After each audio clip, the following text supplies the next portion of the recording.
Democrats in disarray. That is a favorite Washington media theme.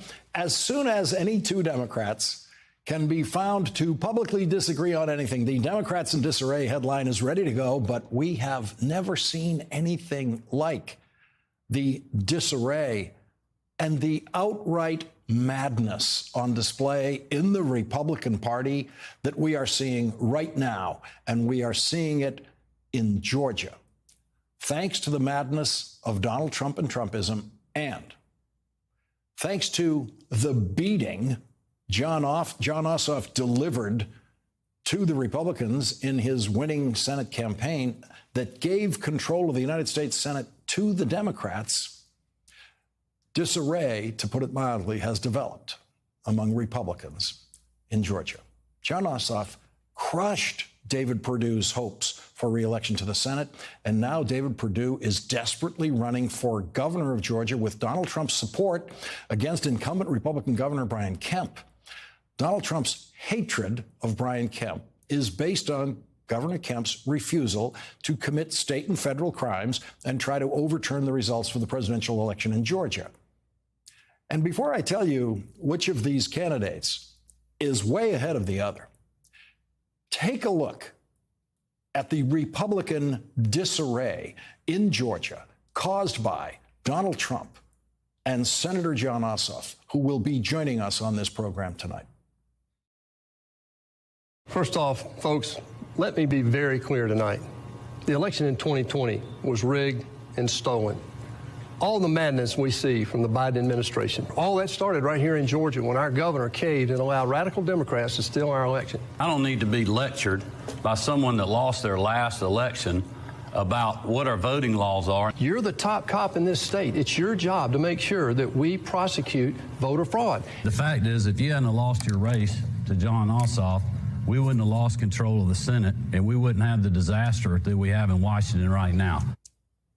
So there's Governor Kemp once again authorizing that Jon Ossoff won his Senate race against David Perdue fair and square. And if the current Georgia polls prove true, David Perdue is on his way to another crushing defeat in Georgia, which means that Donald Trump is on his way to another crushing defeat in Georgia. We will discuss that and much more when Senator Jon Ossoff joins us later in this hour. The New York Times released new audio today of Kevin McCarthy saying what he really thinks. And of course, it was secretly recorded audio of a conference call with Republican House leadership, because Kevin McCarthy never says what he thinks in public. Only the secret McCarthy tapes can show us what he really thinks. The possible suspects for taping the call include all of the members of the Republican leadership at the time, January 10th, 2021, which included then House Republican Conference Chair Liz Cheney. And the suspect list includes many, many, many others, because, as the New York Times notes, several staff members for all of the members of Congress who participated in that call were also listening in on the call and in a position to tape it, including, and this is very important for life in Kevin McCarthy's office, including Kevin McCarthy's staff.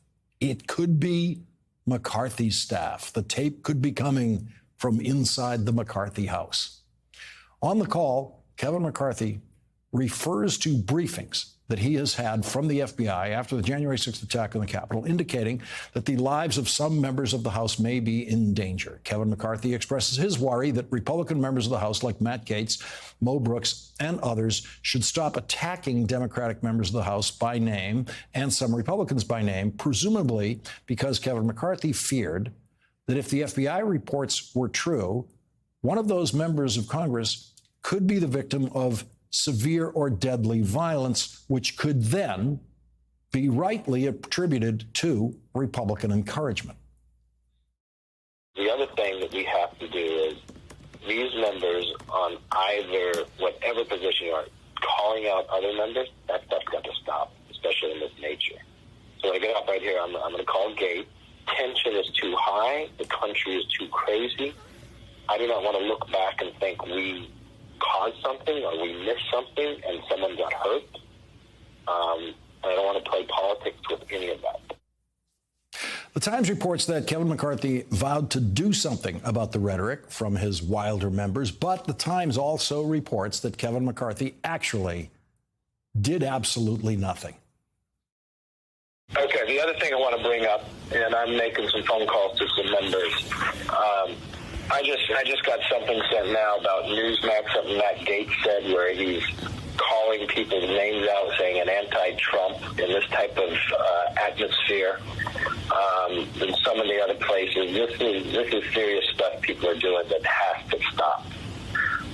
I'll make individual phone calls. Mo and Louis' comments too. A lot of members have said some real concerning things about. Did they say something today too?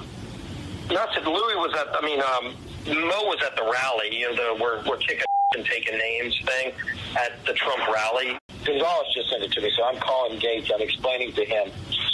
I don't know what I have to say, but I'm going to have some other people call him too. But the nature of if I'm getting briefing, I'm going to get another one from the FBI tomorrow.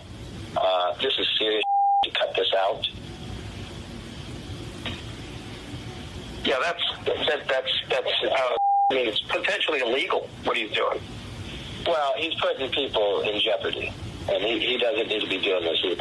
We saw what people would do in the Capitol, and these people came prepared with rope, with everything else. In a court filing, the January 6th committee describes testimony from Cassidy Hutchinson, a former aide to Trump White House Chief of Staff Mark Meadows, in which Ms. Hutchinson testifies about the members of Congress who she personally knew, were involved in discussions with Mark Meadows about urging Vice President Mike Pence to overthrow the Electoral College results on January 6th. The New York Times reports that Cassidy Hutchinson said members of Congress involved in the discussions at various points included Representative Scott Perry, Representative Jim Jordan of Ohio, Representatives Andy Biggs, Paul Gosar, and Debbie Lesko of Arizona, Representative Mo Brooks of Alabama, Representative Matt Gaetz of Florida, Representative Jody Heiss and Marjorie Taylor Greene of Georgia, Representative Louis Gohmert of Texas, and Representative Lauren Boebert of Colorado. The court documents reveal that Ms. Hutchinson also testified that in one discussion, Mr. Perry endorsed the idea of encouraging supporters to march to the Capitol and that no one on the call objected to the proposal. She made clear that the members of Congress were inclined to go with White House guidance about directing a crowd to the Capitol. The night before the attack on the Capitol, Congressman Matt Gaetz appeared on Fox and talked about, quote, tens of thousands of people potentially marching in the streets in Washington, D.C. tomorrow. In his recent book, Mark Meadows claimed that Donald Trump ad-libbed the line in his speech saying that people should march to the Capitol and that he would march with them, and that no one knew he was going to say that. Cassidy Hutchinson contradicted that in her under oath testimony to the January 6th committee. She said Mr. Meadows had said in casual conversation, oh, we're going to have this big rally. People are talking about it on social media. They're going to go up to the Capitol. Mark Meadows' own staff member, Cassidy Hutchinson, testified under oath that Mark Meadows said before January 6th, quote, they're going to go up to the Capitol. One reason why the Justice Department still hasn't acted on the January 6th committee's recommendation of a criminal prosecution of Mark Meadows for contempt of Congress for refusing to testify to the committee might be because the Justice Department might be investigating Mark Meadows for possible criminal involvement in encouraging the attack on the Capitol, as Cassidy Hutchinson's testimony indicates.